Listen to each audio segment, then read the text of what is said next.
እንኳን ለሐዋርያው ለቅዱስ ታዲዮስ ወርሃዊ መታሰቢያ በዓል እንዲሁም ለጻድቁ ለቅዱስ ኢዮብ ወርሃዊ መታሰቢያ በዓል እንዲሁም በዚህች ዕለት ታስበው ለሚውሉ ቅዱሳን ወርሃዊና ዓመታዊ መታሰቢያ በዓላቸው በሰላም ደረሳችሁ አደረሰን። የተከበራችሁ የልዑል እግዚአብሔር ቤተሰቦች የእናታችን የቅድስት ድንግል ማርያም የአስራት ያደራ ልጆች የቅዱሳን መላእክት የቅዱሳን ጻድቃን የቅዱሳን ሰማዕታት ወዳጆች ከዚህ በመቀጠል የሐዋርያው የቅዱስ ታዲዮስን ታሪክ እናሰማለን። በስመ አብ ወወልድ ወመንፈስ ቅዱስ አሐዱ አምላክ አሜን። አንድ አምላክ በሆነ በአብ በወልድ በመንፈስ ቅዱስ ስም እናምናለን፣ ዛሬም ዘወትርም ለዘላለሙ አሜን። ይህንን ሐዋርያ ከ12ቱ ሐዋርያት ጋር ጌታችን አስቀድሞ መረጠው። ጽናኝ መንፈስ ቅዱስ በላያቸው በወረደ ጊዜ ወደ ሀገሮቹ ወጥቶ የወንጌልን ትምህርት አስተማረ። ከአይሁድና ከአረማውያን ብዙዎችን ወደ ፈጣሪያቸው እግዚአብሔር መልሶ የክርስትናን ጥምቀት አጠመቃቸው።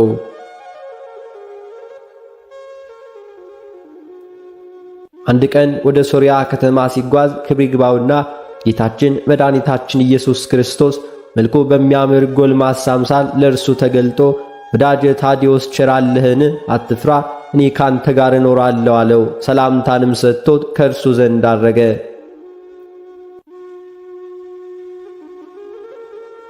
ወደ ከተማውም በቀረበ ጊዜ ከእርሱ ጋር አባቱ ጴጥሮስ ነበረ። ማሳ የሚያርስ ሽማግሌ ሰው አዩ። ሐዋርያትም ሰላምታ ሰጡትና ሽማግሌው ሆይ የምንበላውን እንጀራ ስጠን አሉት።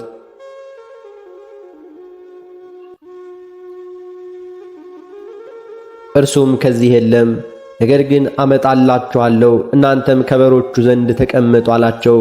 እነርሱም እንዳልክ አሉት።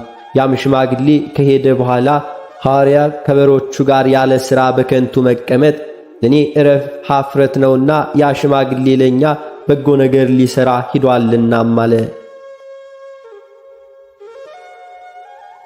ይህንንም ብሎ ተነስቶ ዕርፍን ይዞ በሮቹን ላይ ድምፅ አሰማና ያርስ ጀመረ። ከዚያም ከእርሱ ጋር የስንዴው ዘር ነበርና ያን ጊዜ ዘሩን ማሳውን ባርኮ የሐዋርያት አለቃ ቅዱስ ጴጥሮስ ክብር ይግባውና በጌታችን ኢየሱስ ክርስቶስ ስም በእርሻው ላይ ዘራ፣ 30 ትልምም ማረሰ።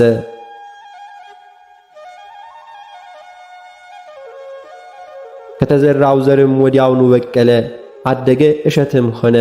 ያ ሽማግሌም በተመለሰ ጊዜ ሐዋርያት ያደረጉትን ተመልክቶ ደነገጠ። ከእግሮቻቸውም በታች ወድቆ ሰገደ። እናንተ ከሰማይ የወረዳችሁ አማልክት ናችሁንም አላቸው።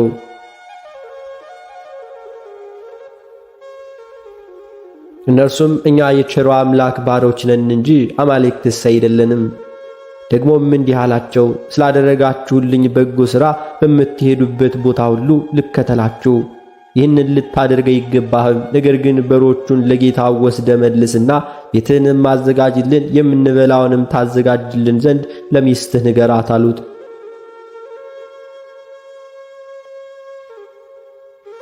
እኛም ወደዚያች ከተማ ልንገባና እግዚአብሔር እስከ ጠራን ድረስም በውስጧ ለመኖር እንሻለን አሉት።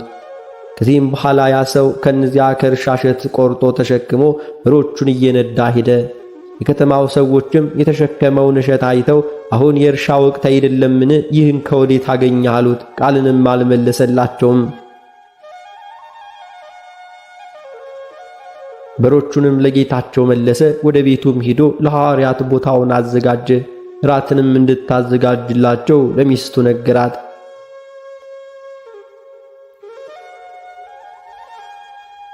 ወሬውም ወደ ከተማው መኳንንት ደረሰ። በክፉ አሟሟት እንዳትሞት ይህ እሸት ከወዴት አገኘህ ንገረኝ ብሎ ወደ እርሱ ላከ። ይህንንም በሰማ ጊዜ ከኔ ጋር ሕይወት ሳለ ሞትን አልፈራም አለ። ይህንንም ብሎ ከመጀመሪያው እስከ መጨረሻው ነገራቸው።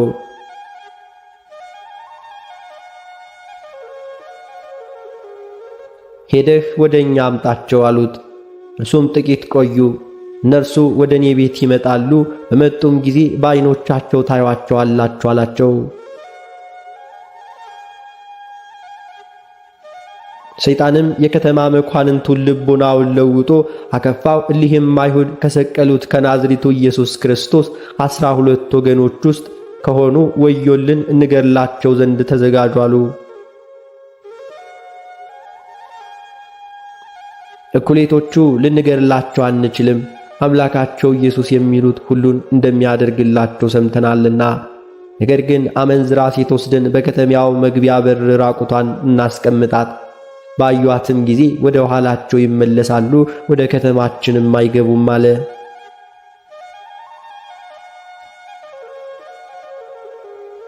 እንዲሁም አደረጉ። ሴትዮዋን ራቁቷን በከተማው መግቢያ በር ላይ አስቀመጧት። ሐዋርያው ታዴዎስም ባያት ጊዜ ጌታ ኢየሱስ ክርስቶስ ሆይ ወደ ከተማው ገብተን በስምህ እንሰብክ ዘንድ በዚያም በጠጉር በራሷ ላይ በአየር ላይ ይሰቅላት ዘንድ የመላእክት አለቃ ቅዱስ ሚካኤል ላክልን አለ።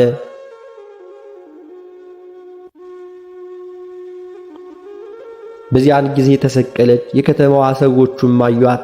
ያችም ሴት ከከተማዋ መኳንንቶች ጋር አቤቱ ፍረዱልኝ እያለች ጮኸች። ነገር ግን የሐዋርያትን ቃል ወደ መቀበል አልተመለሱም፣ ሰይጣን የሰዎቹን ልቦና እንዲሁ አጽንቷልና።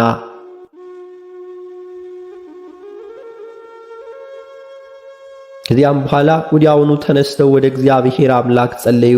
ያን ጊዜ የመላእክት አለቃ ቅዱስ ሚካኤል ወረደና የከተማውን ሰዎች ልቡና የማረኩ መናፍስት ርኩሳትን አስወጥቶ ሰደዳቸው። ሰዎቹም የሐዋርያትን ትምህርት ተቀበሉ። ክብር ይግባውና በጌታችን ኢየሱስ ክርስቶስ አመኑ። ያን ጊዜም ሐዋርያው ታዴዎስ ያችን በአየር ላይ የተሰቀለችውን ሴት አወረዳት።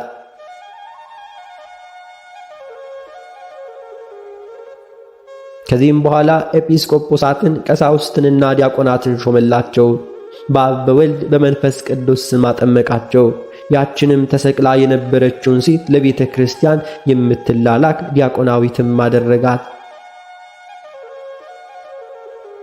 በሐዋርያትም እጆች ብዙ ድንቅ ታምራት ተደረገ።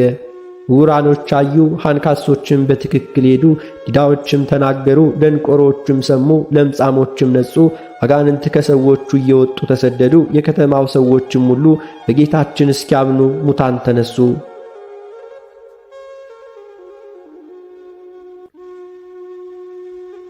ሰይጣንም የከተማው ሰዎች ሁሉ በጌታችን እንዳመኑ ባየ ጊዜ ተቆጣ። በአንድ ገንዘብ በሚወድ ጎልማሳ ባለጸጋ ልብ አድሮ በሐዋርያው ታዴዎስ ላይ አነሳሳው።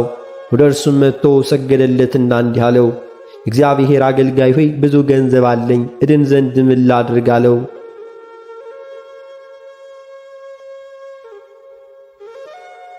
ሐዋርያውን ጎልማሳውን ፈጣሪ እግዚአብሔርን በፍጹም ልብ በፍጹም ኃይል ውደደው፣ አትግደል፣ አትስረቅ፣ አታመንዝር፣ ባንተ ሊደረግብህ የማትሻውን በሌላ ላይ አታድርግ፣ ደግሞ ገንዘብህን ሁሉ ሸጠህ ለድሆችና ለምስኪኖች ስጥ፣ በሰማይ ለዘላለም የሚኖር ድልብን ታገኛለህ አለው።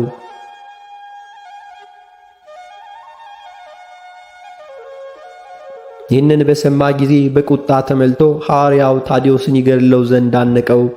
እግዚአብሔር ኃይልም ከዚህ ሐዋርያ ጋር ባይኖር ኖሮ ከመታነቁ ጽናት የተነሳ ዓይኖቹ ተመዘው በወጡ ነበረ።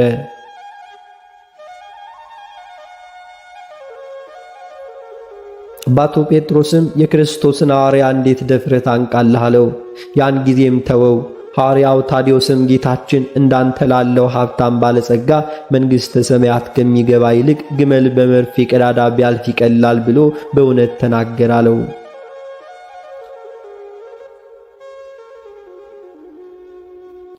ጎልማሳውን ባለጸጋ ይህ ነገር ትክክል አይደለም፣ እንዴት ሊሆን ይችላል አለ። በዚያን ጊዜ በዚያ ጎዳና ሊያልፍ ባለ ግመል መጣ። ሐዋርያው ታዴዎስም ጠርቶ አስቆመውና መርፌ ከሚሸጥ ዘንድ መርፌ ፈለገ። መርፌ የሚሸጠው ሰው ግን ሐዋርያውን ሊረዳው ፈልጎ ቀዳዳው ሰፊ የሆነ መርፌን አመጣለት።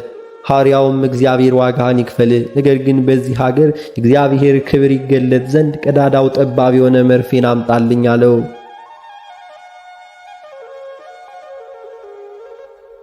ከዚህም በኋላ ባለመርፌው ቀዳዳው ጠባብ የሆነ መርፌን ባቀረበለት ጊዜ ኃይልህን ግለጥ ብሎ ወደ ጌታችን ኢየሱስ ክርስቶስ እጁን ዘርግቶ ጸለየና ባለግመሉን ክብር ይግባውና በጌታችን በመድኃኒታችን በኢየሱስ ክርስቶስ ስም አንተ ከግመልህ ጋር በመርፌው ቀዳዳ ውስጥም ግባና አልፍ አለው። ገብቶም አለፈ። ሕዝቡም የክርስቶስን ኃይል ይረዱ ዘንድ ዳግመኛ ገብተህ እለፍ አለው። ባለ ገመሉም በመርፌው ቀዳዳ 3 ጊዜ ከግመሉ ጋር አብሮ ሄደ። ሕዝቡም አይተው ከቅዱስ ሐዋርያው አምላክ ከሕያው እግዚአብሔር ልጅ ከኢየሱስ ክርስቶስ በቀር ሌላ አምላክ የለም እያሉ ድምፃቸውን ከፍ አድርገው ተናገሩ። ያም ጎልማሳ ባለጸጋ መጥቶ ከሐዋርያው እግር በታች ወድቆ ሰገደና ኃጢአቴን ሁሉ ይቅር በለኝ፣ ገንዘቤንም ሁሉ ወስደ ለምስኪኖችና ለድሆች አካፍላለው። እንደለመነውም አደረገለት። የሃይማኖትን ሕግ አስተምሮ የክርስትናን ጥምቀት አጠመቀው። ሥጋውንና ደሙን አቀበለው። ሁሉንም በቀናች ሃይማኖት አጸናቸው። ከዚህም በኋላ ከዚያ ወጣ። በሰላምም ሸኙት። በሀገሮቹም ውስጥ ገብቶ ሰበከ። ከአይሁድና ከአረማውያን መከራ ደረሰበት። ከዚህም በኋላ በሰላም አረፈ። አሜን። የሐዋርያው የቅዱስ ታዲዮስ ረድኤቱ በረከቱ ቸርነቱ አማላጅነቱ ከእኛ ጋር ይሁን ዛሬም ዘወትርም ለዘላለም አሜን።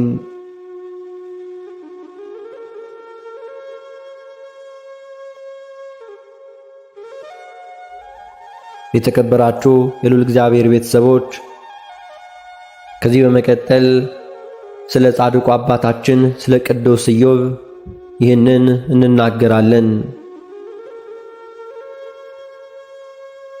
በስመ አብ ወወልድ ወመንፈስ ቅዱስ አሐዱ አምላክ አሜን። አንድ አምላክ በሚሆን በአብ በወልድ በመንፈስ ቅዱስ ስም እናምናለን። ዛሬም ዘወትርም ለዘላለም አሜን። እመን እንጂ አትፍራ። የድኅነታችን መሠረት እምነት በክርስቲያናዊ ሕይወት ውስጥ ችግርና መከራ በበዛብን ጊዜ ጸንተን እንድናልፍ ይረዳናል። የሰው ዘር በኀጢአቱ የተነሣ በምድር እንዲሁም ከተፈረደበት ጊዜ አንስቶ በተለያየ ችግርና መከራ ተይዞ ሲሰቃይ ፈጣሪውን ያስባል፣ ይማልዳል። አንዳንድ ጊዜም ፈውስ ሊያገኝ፣ በሌላን ጊዜ ግን ወደማይመለስበት ዓለም በሞት ይለያል። ሆኖም ግን ድኅነተ ሥጋም ሆነ ድኅነተ ነፍስ ከአምላካችን እናገኝ ዘንድ እምነት ያስፈልገናል።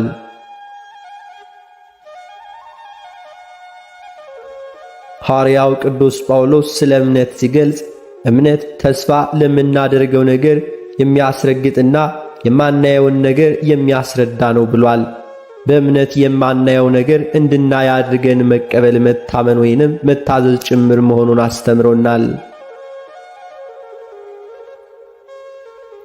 በማርቆስ ወንጌል እንደተጻፈውም ጌታችን መድኃኒታችን ኢየሱስ ክርስቶስ ሰዎች ከምኵራቡ ሹም ቤት ወጥተው ልጅህ ሞታለች፣ እንግዲህ መምህሩን አታድክመው ሲሉ ጌታችን ለምኵራቡ ሹም እመን እንጂ አትፍራ አለው።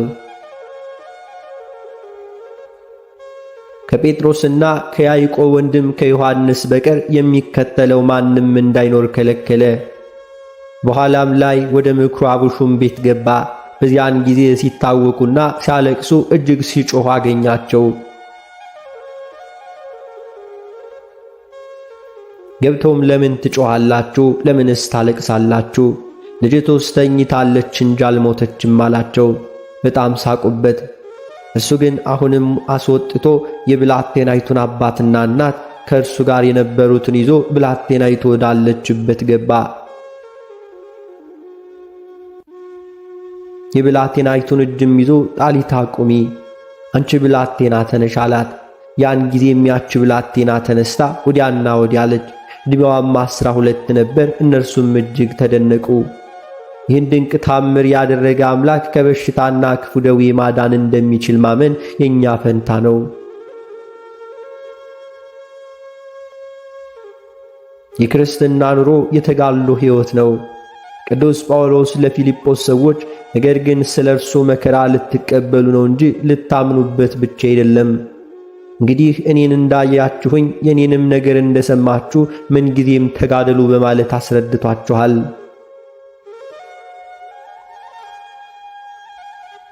ለዚህም ምሳሌ እንዲሆነን የጻድቁ የኢዮብን ታሪክ እናወሳለን። አውስጢድ በሚባል አገር ስሙ ኢዮብ የተባለ አንድ ሰው ነበር። ያም ሰው ቅን፣ ንጹሕና ጻድቅ፣ እግዚአብሔርን የሚፈራ ከክፉ ሥራዎችም ሁሉ የራቀ ነበር።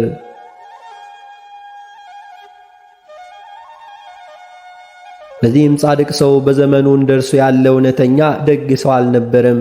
እግዚአብሔርም መሰከረለት።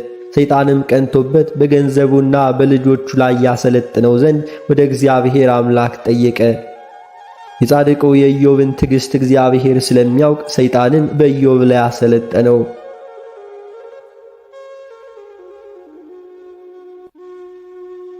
ከዚህም በኋላ በአንዲት ቀን የኢዮብን ገንዘቡን ሁሉ አጠፋ። ሥጋውንም በደዌ ሥጋ ከራሱ ጠጉር እስከ እግሩ ጽፍር ድረስ መታው። በዚያም በአስጨናቂ ደዌ ውስጥ ኖረ። ደግሞም እግዚአብሔርን አመሰገነ። አንዲት ቃልስ እንኳን በፈጠረው እግዚአብሔር አምላኩ ላይ አላጉረመረመም። ነገር ግን የተወለደባትን ቀን ረገመ። የነበሩት ከብቶች፣ ገንዘቡ፣ ሀብቱና ንብረቱ ሁሉ በጠፉ ጊዜ እግዚአብሔር ሰጣ፣ እግዚአብሔር ነሳ፣ እግዚአብሔርም እንደፈቀደ አደረገ። የእግዚአብሔር ስሙ የተባረከ ይሁናል እንጂ።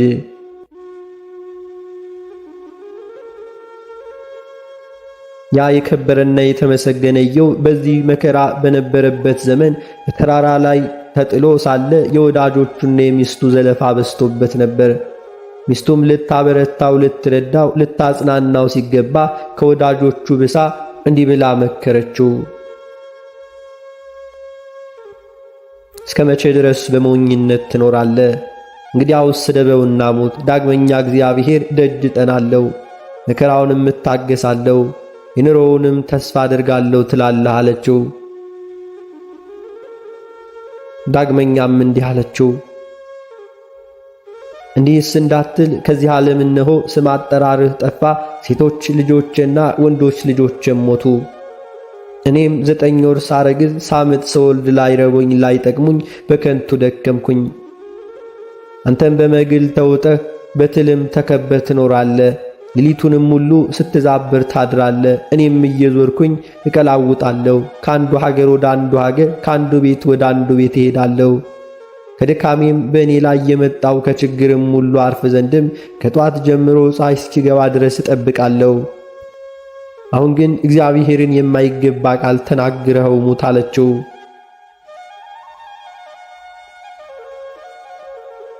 ኢዮብም ሚስቱን እየተመለከተ በትዕግሥት ሰማት፣ እንዲህም አላት፣ ይህን ሁሉ እግዚአብሔር ለመልካም አደረገ። ሥርዓት እንዳልተሠራባቸው አሕዛብ ሴቶችም እንዳንዲቱ ተናገርሽን? ከዚህም ቀድሞ በበጎ ነገር እግዚአብሔር እጅ እንደተቀበልነ ከዚህም በኋላ መከራውን ልንታገዝ ዘንድ ይገባል አላት። ኢዮብ በዚህ ባገኘው መከራ ሀብቱ፣ ንብረቱ፣ ልጆቹ፣ መላ አካሉ በበሽታ ሲመታ፣ ጤናው ሁሉ ሲታወክ አምላኩን እግዚአብሔርን አመሰገነ እንጂ አንዲትም እንኳን የስንፍና ቃል በአምላኩ ላይ አልተናገረም። ወርቅ በእሳት እንደሚፈተን ፈጽሞ ተፈተነ ብሎ መሰከረ። ያለ መከራ ዋጋ ያልተፈተነ ጸጋን አያገኝምና። እግዚአብሔርም በደመና ውስጥ ኢዮብን ተናገረው። ከዚህም በኋላ ከደዌው ሁሉ ፈወሰው። ሀብቱን ሁሉ ባርኮ ከቀድሞው እጥፍ አደረገለት። የተባረኩ ልጆችም ሌሎችም ወንዶቹንም ሰጠው። ጻድቁ ኢዮብ ከደዌው ከተፈወሰ በኋላ ለ170 ዘመን በምድር ኖረ። በጠቅላላው 248 ዓመት በበጎ ሽምግልና ኖረ። እግዚአብሔርንም አገልግሎ በሰላም አረፈ። መንግሥተ ሰማያትንም ወረሰ። የጻድቁ የኢዮብ ታሪክ በእምነት መጽናት፣ በተስፋ መኖርና መታገስን ያስተምረናል። የትኛውንም አይነት መከራ ሆነ ችግር ለማለፍና ጠላትን ለማሸነፍ የሚረዳን ኃይል እምነት መሆኑን እሱ የተጋድሎ ሕይወቱን በማየት እንረዳለን። እምነት ሲኖር ተስፋ እናገኛለን። ተስፋ ወደ አምላካችን ያቀርበናልና።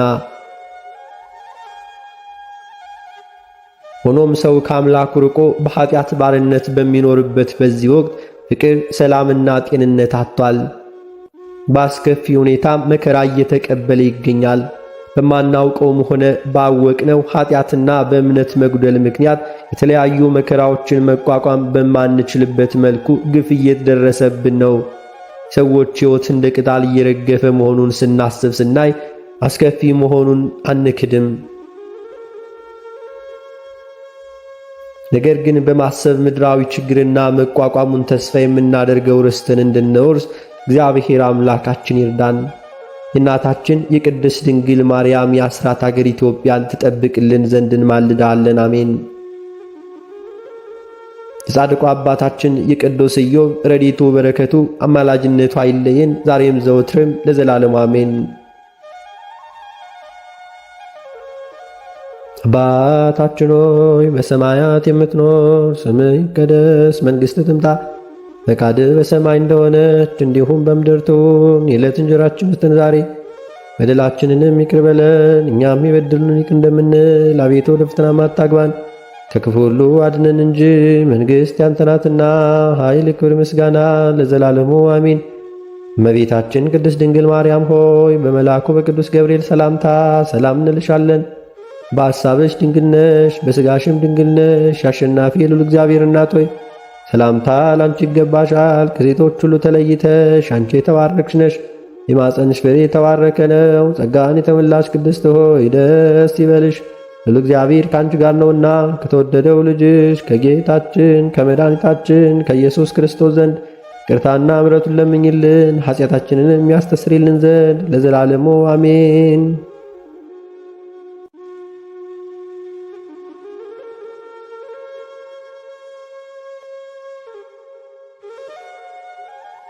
የተከበራችሁ የልዑል እግዚአብሔር ቤተሰቦች ከዚህ በመቀጠል በኅዳር 2 ቀን የሚነበበውን ስንክሳር እናሰማለን። በስመ አብ ወወልድ ወመንፈስ ቅዱስ አሐዱ አምላክ አሜን። አንድ አምላክ በሚሆን በአብ በወልድ በመንፈስ ቅዱስ ስም ኅዳር 2 በዚህች ቀን ከአባ ጢሞቴዎስ በኋላ የተሾመ የእስክንድርያ ሀገር ሊቀ ጳጳሳት ቅዱስ አባ ጴጥሮስ አረፈ።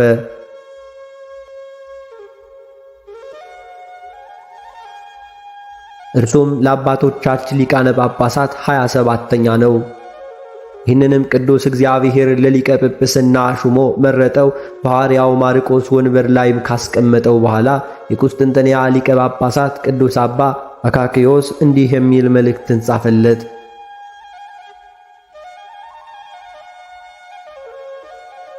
እንደ ቅዱሳን ቄርሎስና ዲዮስቆሮስ ሃይማኖት ልዩ ሶስት በሆነ በአንድ አምላክ እናምናለን እናሳምናለን።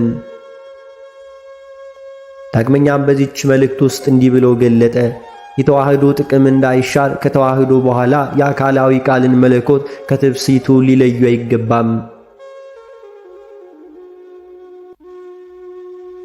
የአባትም እንደ ተቀበላት እንዲሁም ገልጦ ስለ ቀናች ሃይማኖት ከራሱም ያለውን ጨምሮ ለመልእክቱ መልስ ጽፎ ከሁሉም ምሁራን ኤጲስቆጶሳት ጋር ላካት። አባ አካክዮስም ተቀበላቸው፣ በቅዳሴና በቁርባን አንድ ሆኑ። ይህችንም መልእክት በቃሉ ከሚያምኑ ሕዝቡ ፊት አነበባት። ከዚህም በኋላ ሌላ መልእክትን ጻፈ። በውስጧም ከቅዱሳን መጻሕፍት ብዙ ቃላትን ተርጉሞ ወደ አባ ጴጥሮስ ላካት። ይህም አባ ጴጥሮስም ኤጲስቆጶሳቱን ሰብስቦ ያችን መልእክት በፊታቸው አነበባት። እነርሱም እጅግ ደስ አላቸው። ከቃል ኪዳኗም ከትርጓሜው የተነሳ አደነቁ። በቀናች ሃይማኖትም ከእነርሱ ጋር አንድነት ያላቸው መሆኑን ተማመኑ።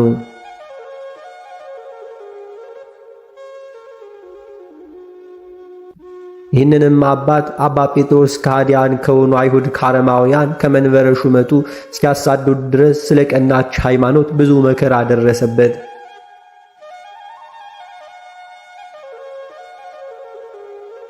ከጥቂት ወራትም በኋላ ወደ ሹመቱ መንበር ተመለሰ። መንጋውንም በቀናች ሃይማኖት ይጸኑ ዘንድ አዘውትሮ ያስተምራቸው ነበር።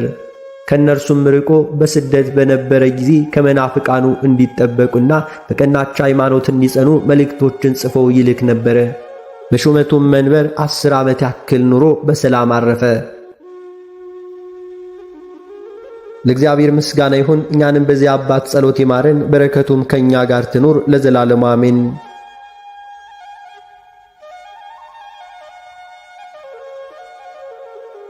በዚህችም ቀን ዳግመኛ ለአባቶቻችን ሊቃነ ጳጳሳት 63ኛ የሆነ የእስክንድርያ ሀገር ሊቀ ጳጳስ አባ ሱንቲዮ አረፈ። ይህም አባት መንጋዎቹን እያስተማረ በሹመቱም ወንበር 15 ዓመት ኑሮ በሰላም አረፈ። በረከቱም ከኛ ጋር ትኖር ለዘላለሙ አሜን።